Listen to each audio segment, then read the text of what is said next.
E a Vida Continua, de André Luiz, capítulo 21, Retorno ao Passado.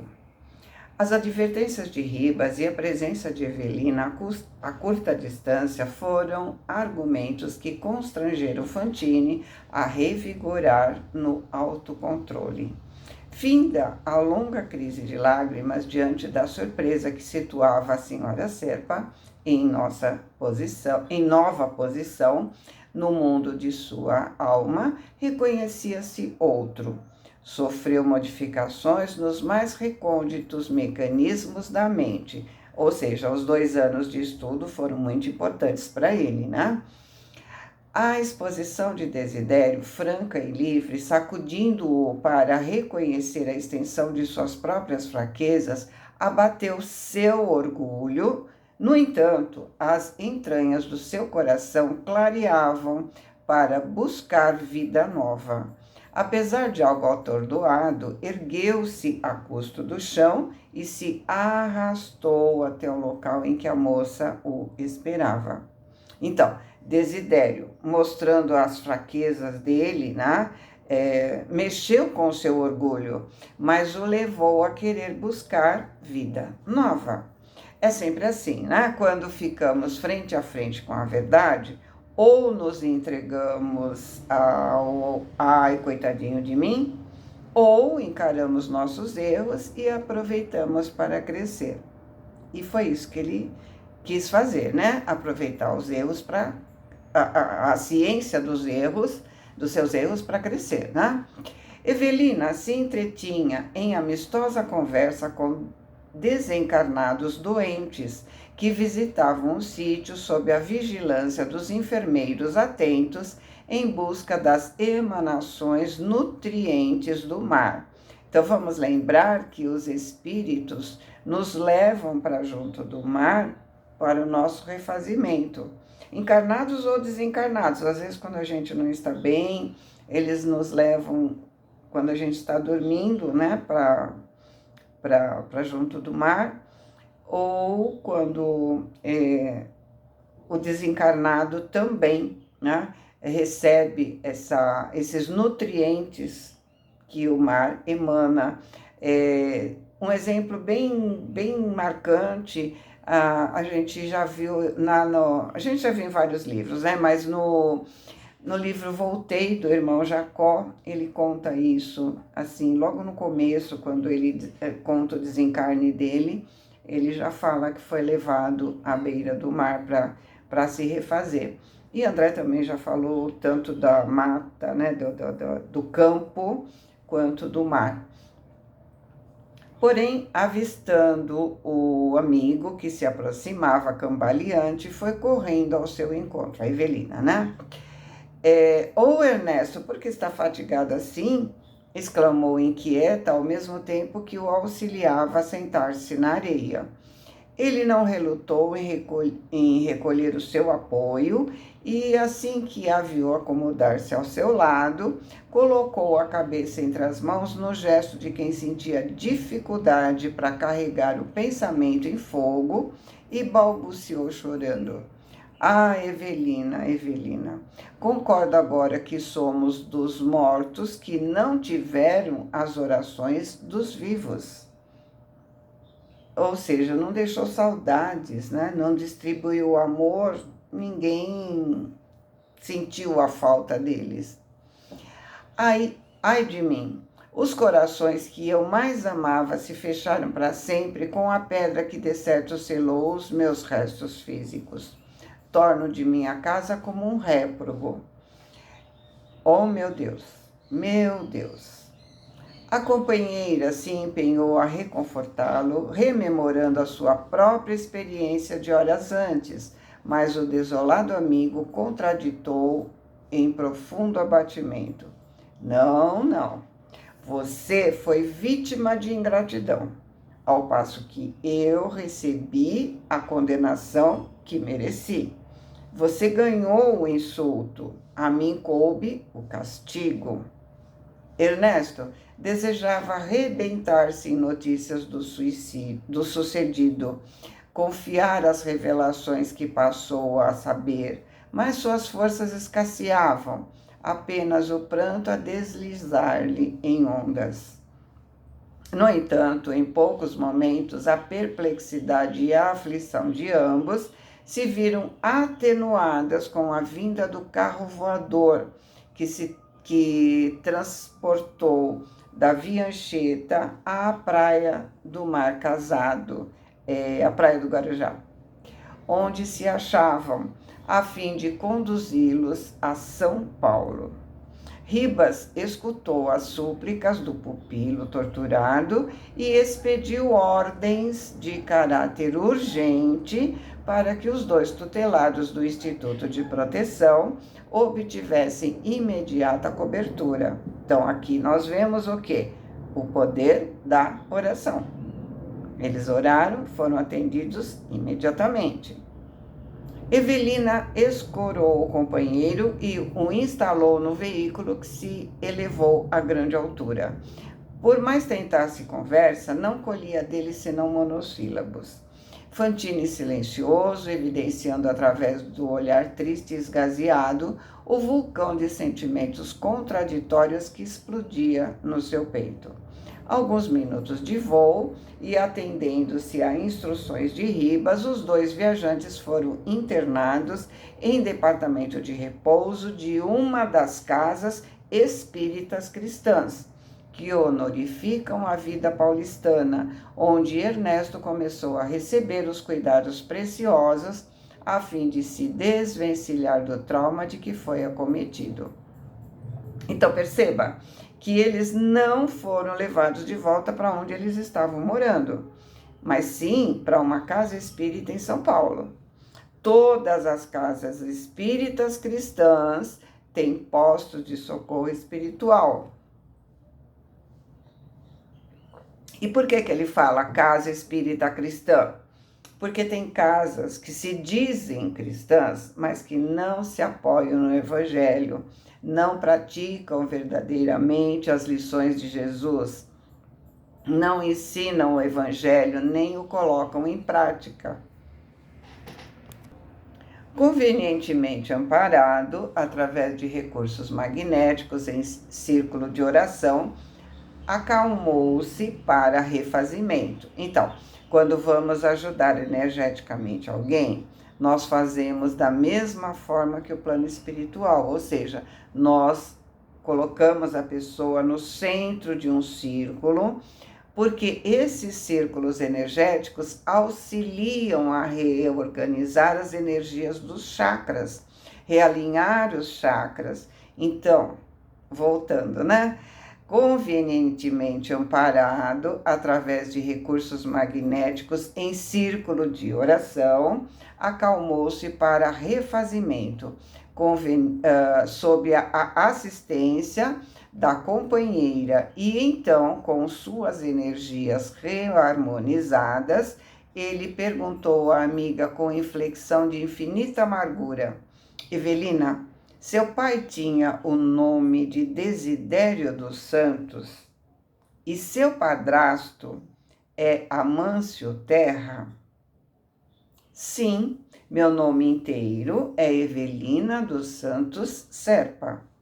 Ernesto não vacilou, compreendeu que devia à jovem senhora uma confissão integral da própria vida e transferiu-se da ideia à ação, começando pelas memórias do casamento com Elisa.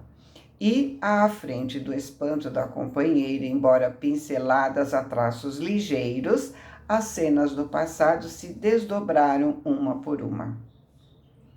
A aproximação com Desidério, desde a meninice, o conhecimento superficial com Brígida, com quem se avistou poucas vezes, a amizade com Amâncio, que sempre teimou em se conservar solteiro, as visitas frequentes de Desidério ao seu lar, que ele, Fantini, não retribuía, a atração que o visitante exercia sobre Elisa, a esposa que amou ardentemente, os ciúmes com que os via se aproximarem um do outro, o plano de liquidar o amigo, a quem passou a detestar, o despeito silencioso que envenenou seus sentimentos, a caçada funesta, o tiro intencional que disparou e as outras detonações que ouviu, a morte de Dedé e os remorsos da existência inteira. E, por fim, descreveu passo a passo as ocorrências do retorno ao lar, desde o instante em que registrou as afrontas da esposa obsessa até a última declaração de Desidério que o deixou aniquilado. Evelina vasculhava inutilmente a cabeça, procurando expressões que patenteassem o seu assombro. Não que a narrativa afastasse do amigo, a quem consagrava respeitoso e enternecido amor. Estranhava, sim, o drama complexo de que eram protagonistas, sem saber. Surpreendia-se com os meandros da peça que o grupo representava. A par disso, estava absorvida por extrema compaixão perante os conflitos íntimos de todos os seus aliados de tragédia familiar, sentindo-se, aliás, dentre eles, a menos atingida pela dor. Contemplou Ernesto e chorou. Ao vê-la em silêncio, curtindo dignamente as dolorosas impressões que flagelavam a sua alma, ele perguntou, ansioso: "Você também me acusa?" "Oh, Ernesto, nos estimamos sempre mais. Sou eu, sua irmã, quem lhe pede perdão por meu pai, que tomou sua casa indevidamente." E Fantine, mais comovido: "Não, ele nada furtou. Protegeu a mulher e a filha que desprezei. E se falamos de desculpas, sou eu quem roga tolerância para minha filha que se apossou do seu marido." E a interlocutora justificou a jovem: Não, estou compreendendo que Vera chegou ao meu caminho por benfeitora. Ela propiciou a Caio a segurança que não lhe pude dar." E o companheiro, um tanto aliviado, disse: "Evelina, hoje tenho a ideia de que só pela vida depois da morte podemos desmanchar os enganos terríveis que acalentamos na vida terrestre." Então, por quê? Porque somente na vida espiritual que a gente consegue entender as verdades. Porque nós não temos memória aqui, né? Memória do porquê que nós estamos aqui. Ela aprovou e se mantiveram em doce tete-a-tete quando, por fim, Ernesto conseguiu conciliar o sono, dando-lhe oportunidade para se retirar para ligeiro descanso. Amanhecia. No horário estabelecido para a volta, o veículo os recolheu para o retorno. A senhora Serpa ardia em desejos de rever o pai. No entanto, o amigo julgava prudente não viesse a fazê-lo sem maior preparação. Ambos se reconheciam melhorados, quase refeitos. Tanto assim que, em viagem, como ocorria com os demais passageiros, debatiam temas fundamentais da existência, como o amor, a reencarnação, o lar, o imperativo do sofrimento. Reinstalados na instância em que se domiciliavam, continuaram sonhando o futuro. Juntos conversavam, juntos planejavam. Então, ele foi socorrido numa casa espírita em São Paulo, descansaram, dormiram, se refizeram para depois voltar para o domicílio deles. Não seria mais que desejável o renascimento de Túlio entre Caio e Vera, cujo matrimônio lhes competia favorecer? Generosa, Evelina lembrava do pai sofredor e acentuava que, se pudesse e se as circunstâncias permitissem, também gostaria de trabalhar para que o pai revoltado aceitasse a reencarnação, a fim de esquecer. Ela e Fantine agora se maravilhavam de como queriam tempo e mais tempo para os entes amados no mundo. Então vamos lembrar, né, que lá no começo eles sonhavam que, como num conto de fadas, seus entes queridos estariam chorando a falta deles e que se reencontrariam. Seus entes queridos iam querer desencarnar e juntos seriam felizes para sempre. Agora, entendendo a realidade, o desejo é outro. Agora eles pedem tempo e mais tempo para poder ajudar a resolver os problemas. Então, ela e Fantine agora se maravilhavam de como queriam tempo e mais tempo para os entes amados no mundo. Orariam por eles, suplicariam a Deus prolongasse a existência deles no mundo físico, no interesse da equipe familiar e deles mesmos. A senhora Serpa já imaginava contemplar Mancini no ambiente de Caio para que se reconciliassem, e Ernesto concordava em que se fazia mister analisar a conveniência de uma aproximação entre Amâncio e Desidério, a fim de que lhes fosse concedido transformar aversão em simpatia e discórdia em união. Sonhavam agora em melhorar a situação de todos, encarnados e desencarnados. Decorridos 10 dias, sobre o primeiro regresso a São Paulo, quando ambos já se admitiam plenamente refeitos, solicitaram audiência com Ribas, de modo a expor-lhes as ideias novas e comentar os acontecimentos havidos. O mentor os acolheu com a ternura de hábito, ouviu atenciosamente os seus projetos. Entretanto, com surpresa para os dois visitantes, sintetizou as respostas que ambos preferiam fossem mais longas. Meus caros, quando as súplicas do nosso Fantine chegaram até nós, não somente promovemos o socorro preciso, como também solicitamos anotações de todos os eventos familiares de que se veem partícipes. Agora sabemos, em documentação adequada, tudo aquilo de que se informaram. Quanto aos nossos deveres de ordem moral, já nos entendemos aqui suficientemente em dilatadas entrevistas. Orientação possuímos. Como é fácil de entender, alcançamos a faixa da ação plena no trabalho espiritual que vocês, aliás, reclamaram por reiteradas vezes. E Ernesto perguntou no sincero propósito de acertar: será justo continuar agindo em favor dos nossos? Obrigação, meu amigo.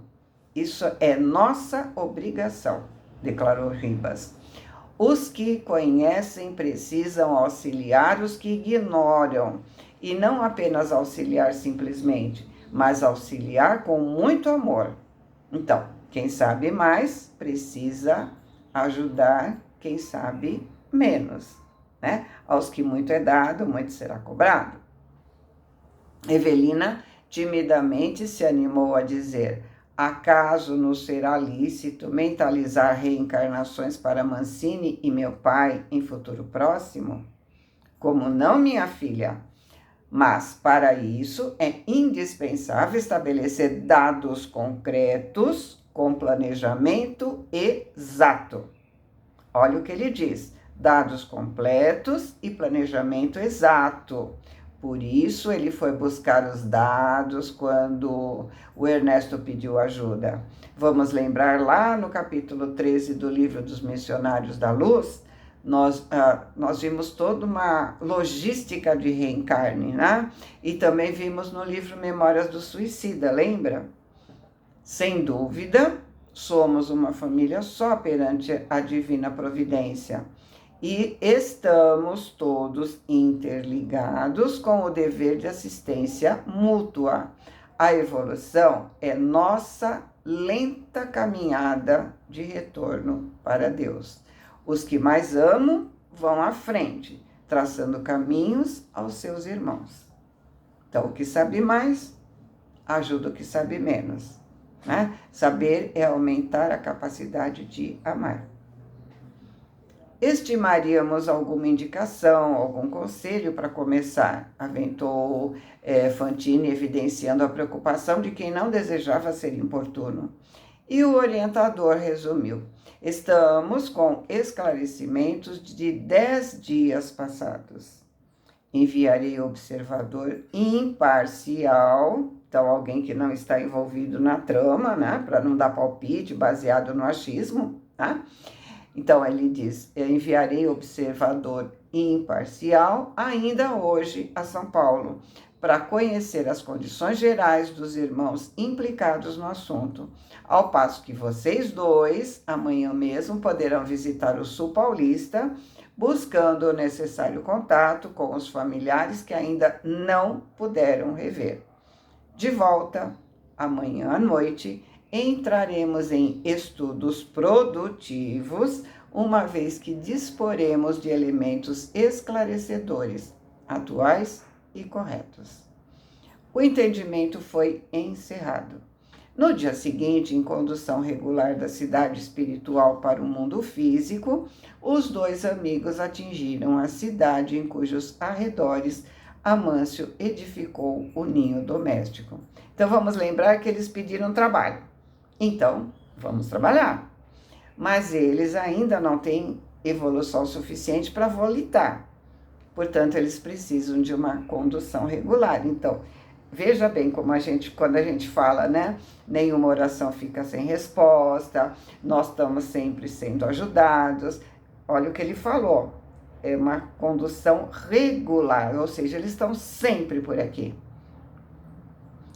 E deve ser aquele famoso aeróbus, né, lá do nosso lar, que o André contou pra gente, seria similar ao nosso fretado, uma vez que eles vêm, né, periodicamente, como ele diz, diariamente, acredito, aquele que leva os trabalhadores regularmente, né, então é por aí que eles vieram. No dia seguinte, em condução regular da cidade espiritual para o mundo físico, os dois amigos atingiram a cidade, em cujos arredores Amâncio edificou o ninho doméstico, seguida por aquele que se tornou seu irmão e benfeitor inseparável. Evelina transpôs os umbrais da antiga residência, e foi um doce voltar aos dias da meninice. Parecia-lhe estar regressando sequiosa de afeto ao domicílio solarengo, como nos tempos da juventude, quando se abriam suas férias escolares, além o pomar farto, aqui a porteira vestida de trepadeiras silvestres, mais alguns passos o pátio enorme espraiando-se na direção dos largos terreiros de tratamento de café.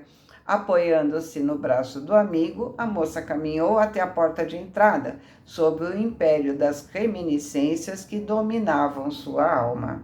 Atravessou-a com o enternecimento de quem penetra um local profundamente sagrado ao seu coração. O mesmo ambiente revestido de paz, a sala de visitas com o velho mobiliário que falava tão alto às suas lembranças, o relógio de parede que a mãe se orgulhava de haver recebido dos avós, os tapetes em pele de bracaiás, é um nome indígena da Jaguatirica, que Amâncio abateu nos seus áureos tempos de caçador, quando de várias incursões em Mato Grosso.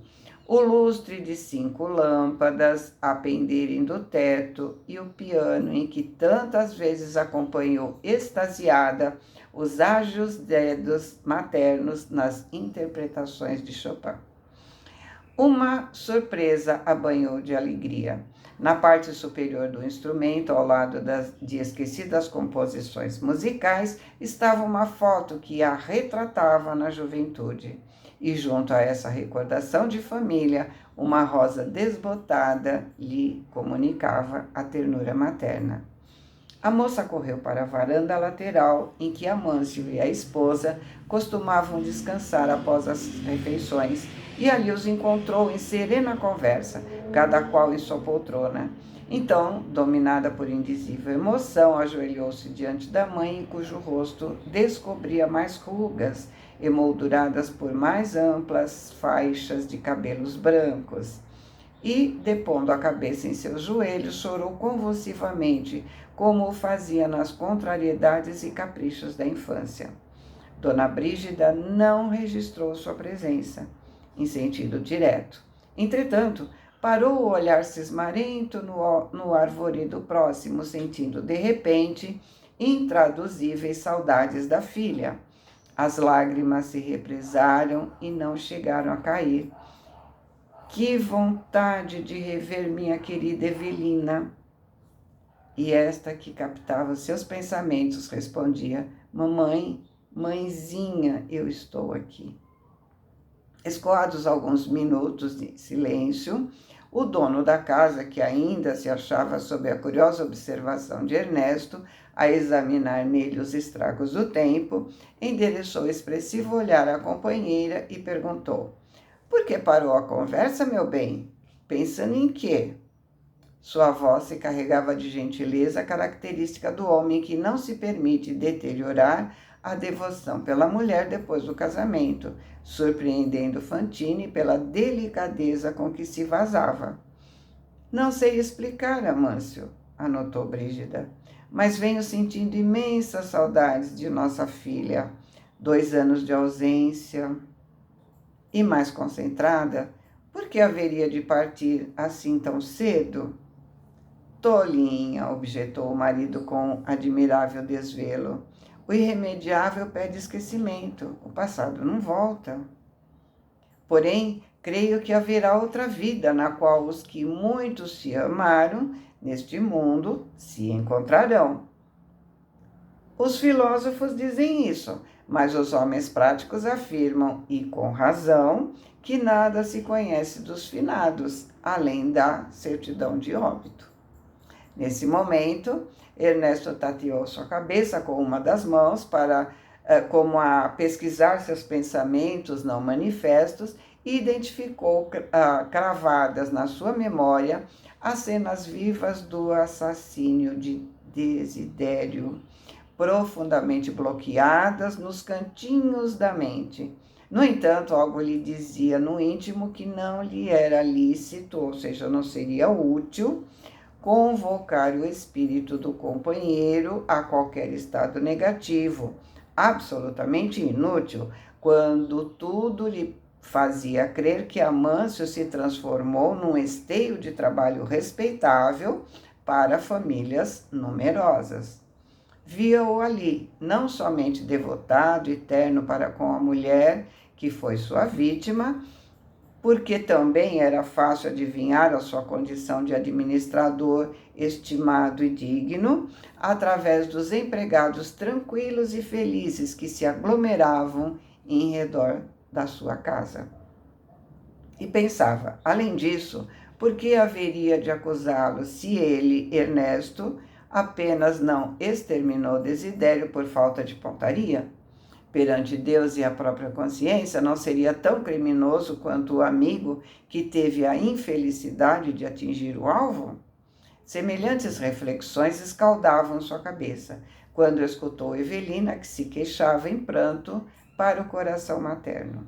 Oh, mãezinha, agora sei que meu pai erra nas sombras da alma. Transformou-se num espírito inflexível de ódio. Que nós duas podemos fazer para ajudá-lo? Até aí, a mente de Brígida, fundamente distanciada de qualquer preocupação com o primeiro esposo, nada pôde registrar em sentido direto, senão o doloroso e vago impulso de retorno ao passado, sem permitir que a imagem de Desidério se imiscuísse na sua lembrança.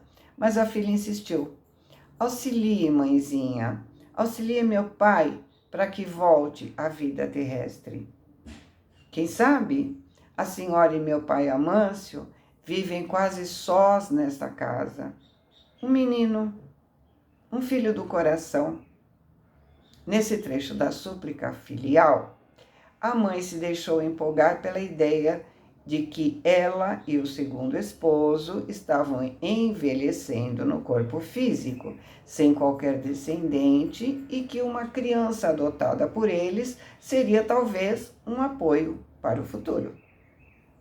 Ao contato das palavras de Evelina, seus pensamentos cresceram nessa direção e passou a refletir. Um menino, alguém que povoasse sua existência de esperanças novas, alguém que continuasse a sustentação dos ideais de trabalho naquele diminuto recanto do solo. Movida pelo entusiasmo da filha, que assimilava os seus pensamentos de adesão ao tema fundamental da mensagem, de alma para alma, Brígida sondou o companheiro. Amâncio, muitas vezes penso em nossa velhice solitária, com tantas possibilidades em mão. Você não concordaria em que tomássemos um garoto para ser o filho que não temos? Que ideia! Em nossa idade, não somos tão velhos. Oh, Brígida, era só o que faltava. Você não acha esquisito terminarmos a vida fazendo uma madeira para criança? E se for o contrário? Deus poderá nos conceder muito tempo ainda na terra. E se deixássemos aqui um bravo rapaz que administrasse nossa fazenda, dando continuidade à nossa organização? Não tem esse otimismo, apontou o marido, com generosidade e carinho a transbordarem da voz. Mas sempre admirei os seus caprichos. Não me oponho aos seus desejos, mas exijo que seja um homenzinho que venha para cá ao nascer, sem que os pais nos incomodem e que chore pouco. Tudo isso desde que você nada reclame da trabalheira. Oh, Amâncio, que alegria! Diante da alegria da esposa, que feliz se transformou, o interlocutor sentiu misteriosa alegria acariciando as entranhas do seu ser. Evelina se levantou e avançou para ele, beijando seus cabelos agrisalhados, ao mesmo tempo em que estendia sua mão sobre o tórax, como se afagasse o seu coração. Então, ela energizou o cardíaco dele, fazendo com que ele amadurecesse a ideia de acolher Desidério em seu lar, possibilitando o famoso amai os vossos inimigos, ou seja, devolver a vida que ele tirou e o amor de Brígida, agora como o amor de pais.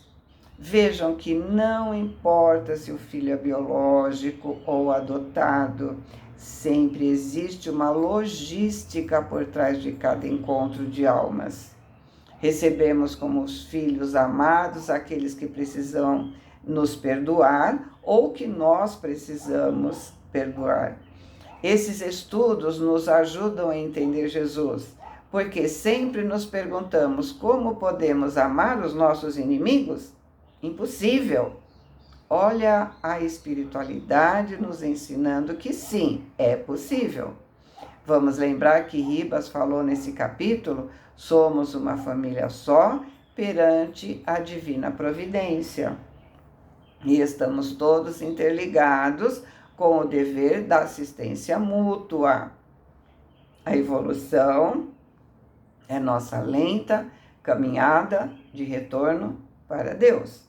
Ou seja, nossa evolução é lenta porque nos modificamos muito pouco a cada encarnação. Mas o importante é que não para. Chico dizia que caminhava a passo de lesma, mas sempre caminhando para frente. Então, fazendo a nossa reforma íntima, com certeza daremos um passinho para frente. Não precisamos querer ser completista, né? Como André nos mostrou lá no capítulo 12 do Missionários da Luz. Poucos, como ele disse, né? Poucos de nós chega a ser completista. Mas nós podemos dar um passinho de lesma na nossa evolução. Vamos ver como é que continua a nossa história, né? No próximo capítulo. Fiquem com Deus, boa semana, amo vocês.